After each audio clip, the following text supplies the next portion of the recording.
Chantier de l'aéroport de Korogo. Les travaux de rénovation ont été officiellement lancés en 2019. C'est pour se rendre compte de l'évolution du chantier que Amadou Kone, ministre des Transports, est en visite. Il a avec lui les structures mobilisées pour les travaux. Le Bénet, la Sodexam et le constructeur Ebomaf. Deux piliers sont à retenir. La rénovation, l'extension et la modernisation de cet aéroport. 2100 mètres pour la piste pour accueillir de gros porteurs, un nouvel aérogare et bien d'autres. Le deuxième pilier relève de la sûreté et de la sécurité. Une clôture de 9400 mètres, des équipements de dernière génération et l'indemnisation des populations impactées par le projet sont à citer. L'État de Côte d'Ivoire, en lançant la rénovation de l'aéroport de Korogo, a mobilisé environ 53 milliards de francs CFA. Nous sommes à plus de 50% d'avancement, d'achèvement des travaux. Nous avons fixé comme objectif d'ouvrir ce nouvel aéroport de Korogo dans 6 mois. Donc nous travaillons pour que ces 6 mois soient respectés. On a regardé les quelques difficultés qui pourraient survenir ici, auxquelles des réponses sont apportées ou seront apportées pour certaines. On verra la meilleure période pour fermer à la circulation cet aéroport. Depuis quelques mois maintenant que les choses ont été bien engagées, nous sommes satisfaits de la mobilisation générale autour de cet important projet. Dans moins d'une année, l'aéroport de Korogo sera livré pour de meilleurs desserts.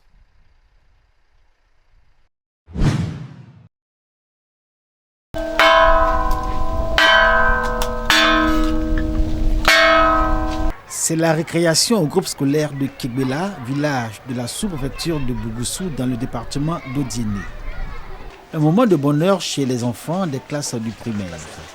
Pour les tout petits, des petites et grandes sections de la maternelle de l'établissement, c'est l'heure du goûter. Au menu, de la bouillie de riz. Ce repas est offert et servi par le club des mères et filles du village. Et c'est ainsi tous les jours de classe. Vous-même, vous voyez les enfants, où il y a à manger, c'est là-bas, eux, bon. Donc, à cause de ça, on a organisé pour se débrouiller, pour venir donner manger toujours à les enfants. Souvent, je fais haricot, souvent, je fais bara, souvent, je fais durée gras pour venir les donner. Depuis 3 ans qu'existe dans le village de Kegbela cette école maternelle intégrée au groupe scolaire construit en 2018 à l'initiative du PAPS, projet d'amélioration des prestations des services éducatifs, la population ne cesse de montrer leur engagement à s'impliquer dans son bon fonctionnement. Aujourd'hui, tous les enfants du village ayant entre 2 et 5 ans y sont inscrits. Oui. Oui. Les petites et grandes sections comptent respectivement 40 et 20 élèves. Pour chaque section, 2 enseignants du préscolaire rémunérés par la communauté de Kegbela. Deux bonbons. Quand il va assurer 2 bonbons maintenant, on va. 2 bonbons. Très bien. Cette méthode permet aux enfants de comprendre mieux. Parce que quand on leur dit de compter, simplement, pour eux, c'est une chanson. Comment il faut savoir que ça c'est 2, ça c'est 3, ça c'est 4. Donc, on dessine des bonbons et puis on dit à l'enfant maintenant de venir entourer 2 bonbons. Les populations de Kegbela se félicitent de l'existence d'une école préscolaire dans leur village. Elle permet l'éveil et le développement cognitif des enfants qui y sont inscrits. À la fin de leur cycle préscolaire, ceux-ci intègrent l'école primaire sur le même site avec une plus-value qui leur permet une rapide intégration et un meilleur apprentissage en lecture, écriture et en mathématiques. Ici. Quoi? Ici. Non, c'est très avantageux parce que d'abord l'enfant qui fait la maternelle, il connaît d'abord les couleurs, il connaît ce qu'on appelle les rangs, il connaît beaucoup de choses. Et dès qu'il arrive ici, il suffit d'appliquer un peu et ça va. Alors, au CP1, CP2, CE1, les enfants ils voient ce qu'on appelle la résolution des problèmes. Et quand ils voient du CP1 jusqu'au CE1, à la classe de CM2, ils peuvent faire rapidement cette résolution-là. QRSTUVWXYZ.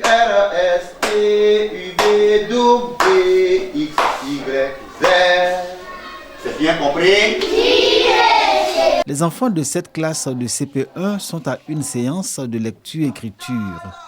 On est frappé par leur enthousiasme et cette joie à réciter l'alphabet sur le ton de la chanson.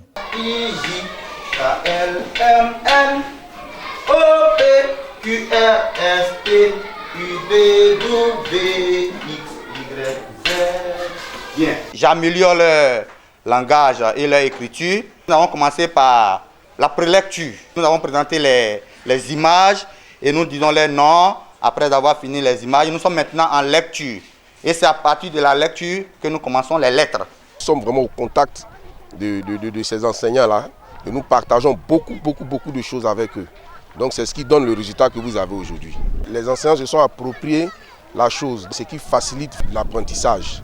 Le projet d'amélioration des prestations des services éducatifs, PAPS appelé encore projet Mon enfant apprend mieux à l'école, a considérablement changé le rapport des populations à leur école. Les enfants en âge de scolarisation y sont systématiquement envoyés. Les parents, eux, s'en montrent acteurs clés tout en gardant espoir que les enseignants restent dans leur dynamique. Le réseau des alliances interethniques sensibilise les populations sur l'intérêt de la solidarité et du vivre ensemble à Dinaoudi, département de Bondoukou. C'était à l'occasion du lancement officiel de la journée de la cohésion de la femme. Une conférence publique donc autour de la thématique « Oui à la scolarisation de la jeune fille » dans le Gontougo. C'est plus de 200 femmes qui ont reçu des mains du parrain Ouattara Amara Seydou d'Espagne. Oui, à la scolarisation de la jeune fille. Quand on parle des servantes, on parle précisément de la zone de Bondoukou.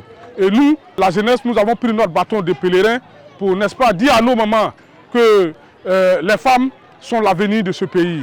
Il faut les mettre à l'école et donc nous demandons à nos autorités vraiment, pour une fois, de se pencher sur les problèmes de Dinaoudi. De plus, le parrain a aussi suggéré que pour mieux promouvoir les valeurs de la solidarité, il serait important de mener des campagnes de sensibilisation à l'endroit des communautés afin que celles-ci comprennent les bienfaits et le besoin de renforcer la cohésion sociale.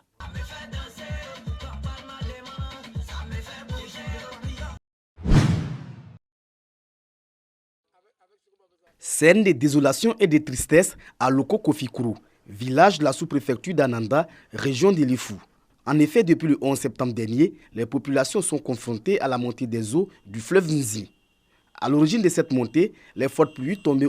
Et Loko Kofikuru est situé à 1 km du lit du Nzi.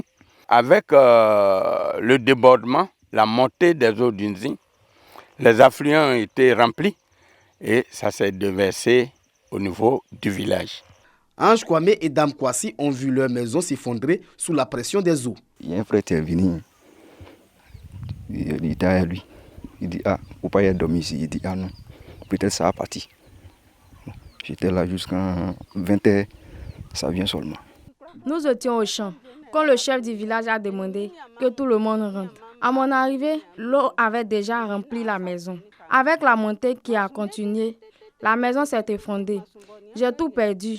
Bilan, 13 maisons effondrées et 67 personnes sans abri. Plusieurs plantations n'ont pas été épargnées par les eaux. Et ce que vous voyez, les plants actuellement ne sont plus utilisables. Tout a pourri. Même les tubercules, 2 jours dans l'eau, c'est déjà trop pour qu'on ne puisse plus les prendre. Cette montée des eaux n'est pas sans conséquence pour les populations d'Aloko Kofikuru. Ça pose un problème de nourriture parce que ceux qui ont leur champ, ils n'ont plus accès à leur champ. Ceux qui ont hébergé, le nombre de la famille a augmenté. Il y a le problème sanitaire parce que les insectes, les moustiques ont proliféré au niveau du village. L'accès au niveau du village, il y a des rues complètement impraticables aujourd'hui. Les populations d'Aloko Kofikuru ont déjà reçu la visite des autorités locales. Des instructions sont données pour limiter les dégâts. Les autorités administratives et politiques qui ont réagi promptement. Plusieurs visites ont été enregistrées.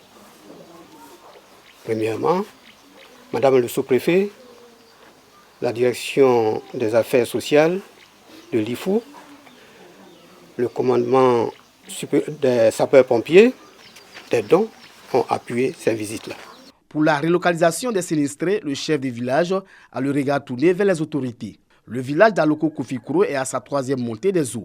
La première en 1959 et la deuxième en 1968. Celle de 2022 est la plus désastreuse.